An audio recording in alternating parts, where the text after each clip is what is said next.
pianoryland@gmail.com. I received a wonderful email the other day with some questions from Mike Wadsworth, so I wanted to try and do a quick video and perhaps answer some of those questions for you, Mike. It was regarding the song "I See a Crimson Stream," and I'm not familiar with it, but that's okay. That's where we start and go from there. Thank you for allowing me the opportunity to see it. One of the questions you had was regarding the key signature, how to figure out what key a song is in. And yes, in the top left-hand corner of the music of the song, there were 4 flats, and each flat is positioned on a different line of the clef. So the 4 flats at the beginning does automatically tell us the key signature of A flat major. Each of those flats does not represent a chord. Each individual flat is assigned a line or space, and it goes to an individual note. For instance, B flat is one of the flats, E flat is one of the flats, A flat is one of the flats, and D flat is one of the 4 flats. So those are notes. A flat, B flat, D flat, E flat. So the flats pertain to certain notes. And so what that tells us is these notes are flatted, and that makes it into a certain scale, and that certain scale is A flat major. So here's what the A flat major scale sounds like.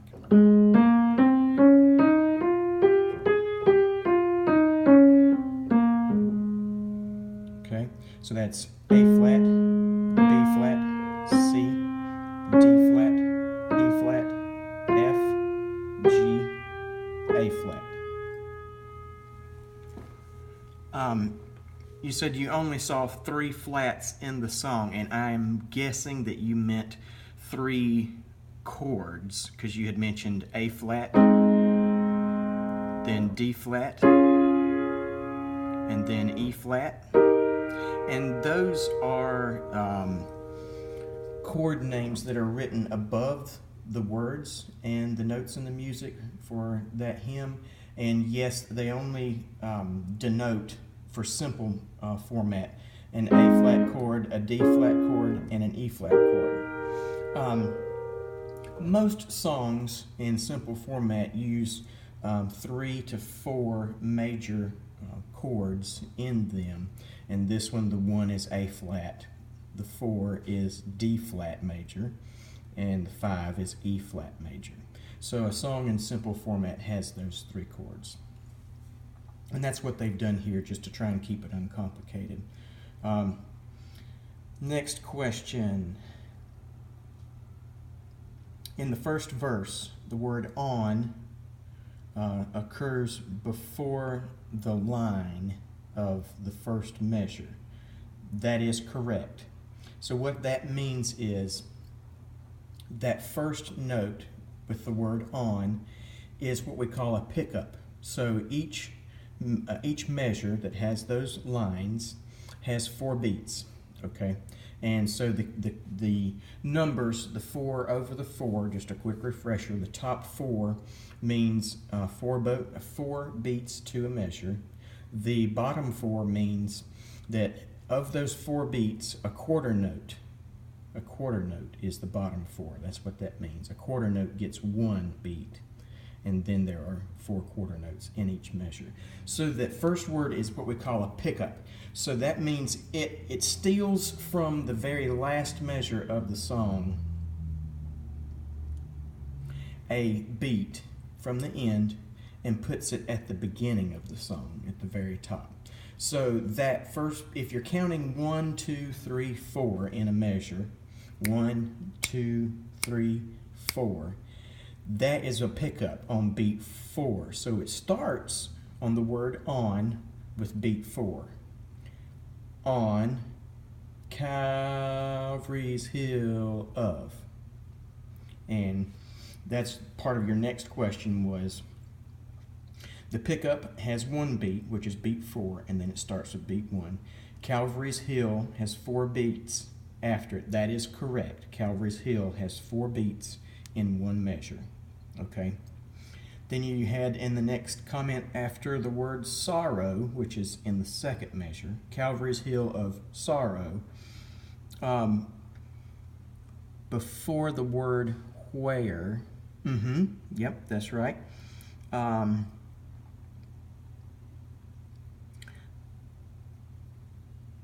That's right. In between the word sorrow and where, you mentioned a little a squiggly line in there. That is a quarter beat rest. And what that means is sorrow has 2 beats. Then there is a rest. So you rest right there. You don't play anything or do anything. And then on beat 4, the last beat of that measure, the word where is where you play again. Now, you went on to ask, are there certain things we can do? Yes. So what most folks don't understand is these hymns and basic hymns are, when you find them, you look them up in the hymn book, most of them are not for pianists. They're not for organists. They're for voices. Each of the 4 lines, there's a soprano that sings the high part, the alto that sings the lower of the ladies' voices, then there's a tenor, and then the bass. So soprano, alto, tenor, bass. Those usually are comprised of 4 parts. Soprano being high, alto, tenor, and bass. And that's what you're reading. So when it comes to a rest in that 3rd beat, that's for the voices to stop singing and to allow them time to breathe, to pick up and go on with the next phrase. You follow me? So what you're looking is at vocal parts. And then that's where we have to, as instrumentalists, interpret the chords and the movement, and then provide the appropriate accompaniment, which is not necessarily playing just what the voices sing.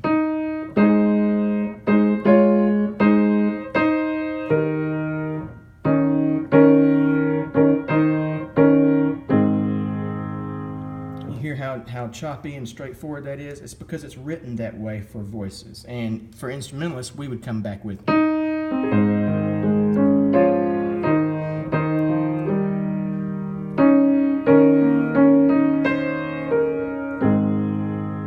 smooth that is. So what we're doing is we're taking the basic format and then adding a few little things extra in there to make it flowing and smooth and continuous.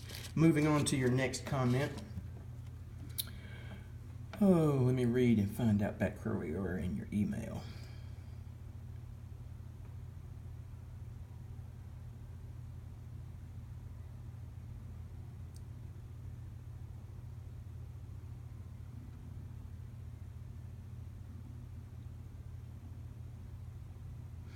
Okay, you commented here,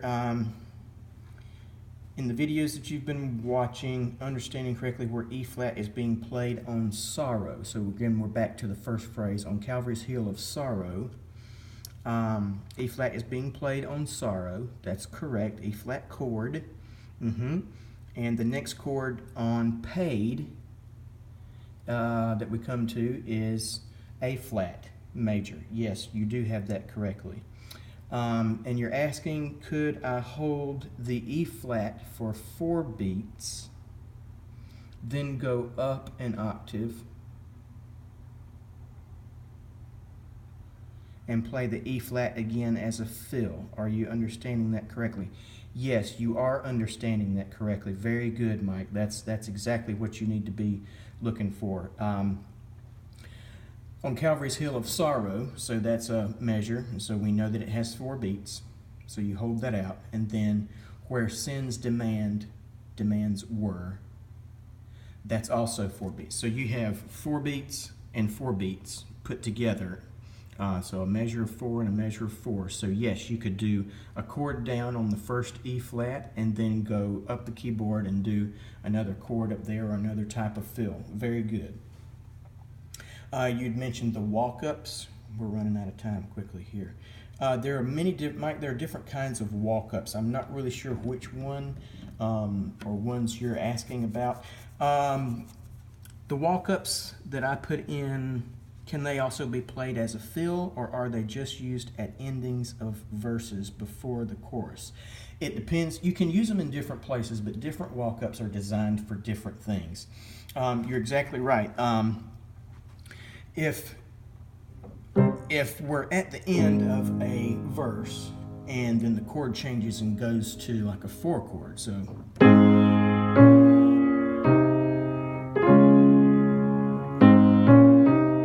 that's a type of walk-up. There's another type of walk-up that you've heard me do frequently from time to time. It's called partly chromatic. And that also moves from 1 to 4. So that's where that walk-up comes in. Most of the walk-ups are designed to go from a 1 chord to a 4 chord, or from a 5 chord to a 1 chord. And that frequently does occur between verse and chorus, or at the end of the song, turning around back into another verse at the beginning. So if you have some more questions on that, you can let me know. I think I covered everything. If I missed something, please let me know. pianoryland@gmail.com. And thank you again, Mike, for your excellent questions today.